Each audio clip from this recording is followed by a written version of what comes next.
Hello বন্ধুরা, আপনারা সবাই কেমন আছেন? আশা করি ভালো আছেন। আমিও ভালো আছি।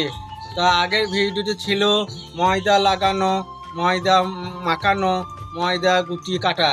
তো এই ভিডিওটা ময়দা লাগিয়েছি, ময়দা কাটা হয়ে গেছে। ময়দা কীভাবে বিলবো, ময়দা কীভাবে ফুচকা বিলে রাখবো, তা এইটা আমি দেখাবো।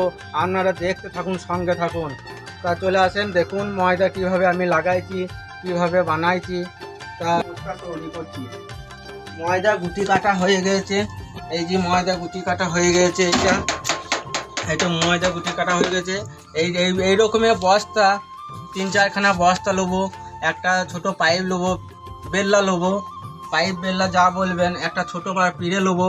পিঁড়েটার মধ্যে আমি একটা করে লইগুলো এখানে বস্তার মধ্যে রাখবো। বস্তার মধ্যে রেখে একটা করে ফুচকা এইভাবে বিলবো। এইভাবে বিলে রাখবো।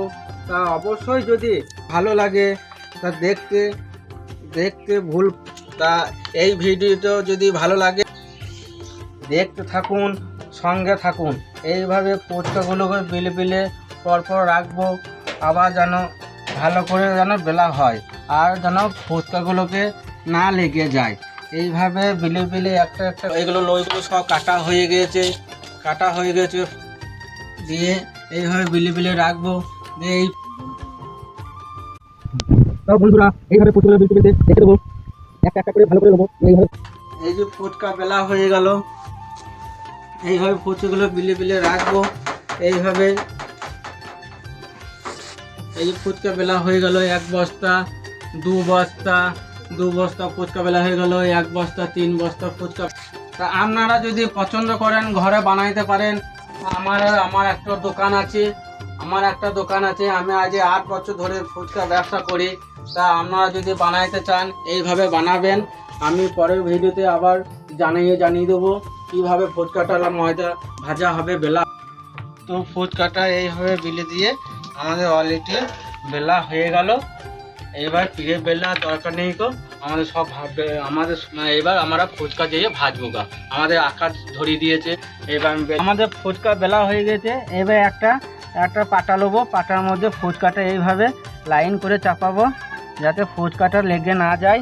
ফুচকাটা লেগে গেলে 5 থেকে 6টার মধ্যে চাপিয়ে গোল তেলের মধ্যে আমি কড়াইয়ের মধ্যে ফুচকাটা দিয়ে দেবো। ফুচকা দেওয়ার পর ঢাকনা করে এইটাকে লেড়ে দেবো, যাতে ফুচকাটা ফুলে যায়।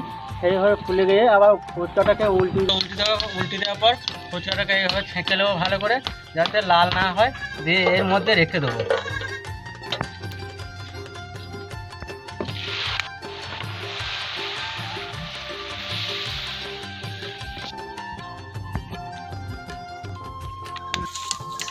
ভেজে নিয়ে এবার এর ডেস্কের মধ্যে রেখে দেবো। সব এইগুলো এমনি করে ভাজতে হবে। তারপরে আবার ভাজা পর এটাকে কীভাবে দেখাইছি সেটা আমি দেখতে থাকুন। মিশামিশি হয়ে চাপাচাপি হচ্ছে এখানে আমার ঘর।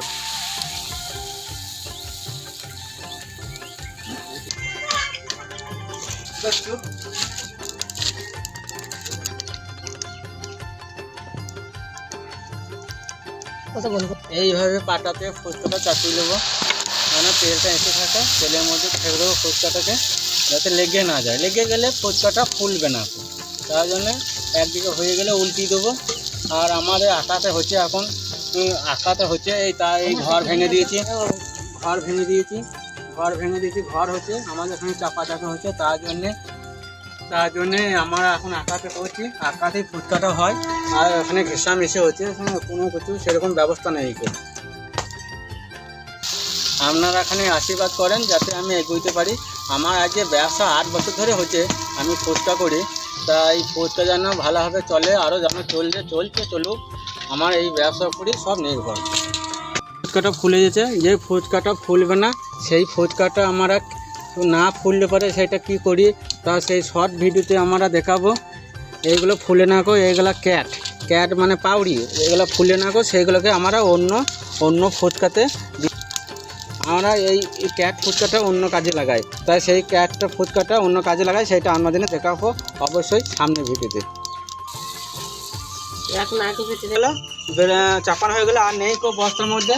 এবার এটাই শেষ ভাজা হয়ে গেল ফুচকাটা। ফুচকাটা যদি ভালো লাগে অবশ্যই লাইক কমেন্ট শেয়ার করেন। ভাজা হয়ে গেল ফুচকাটা, এইভাবে যাতে মরমরে হয়, ফুচকাটা এত সুন্দর ফুচকা হয়েছে। এইরকম ফুচকা করতে গেলে আপনারা অবশ্যই জানাবেন, যেন ফুচকাটা নরম হয়। ভিডিওটা ভালো লাগলে অবশ্যই লাইক কমেন্ট ও সাবস্ক্রাইব করে দেবেন। ততক্ষণের জন্য বাই, আমাদের কাছে পরের ভিডিওতে।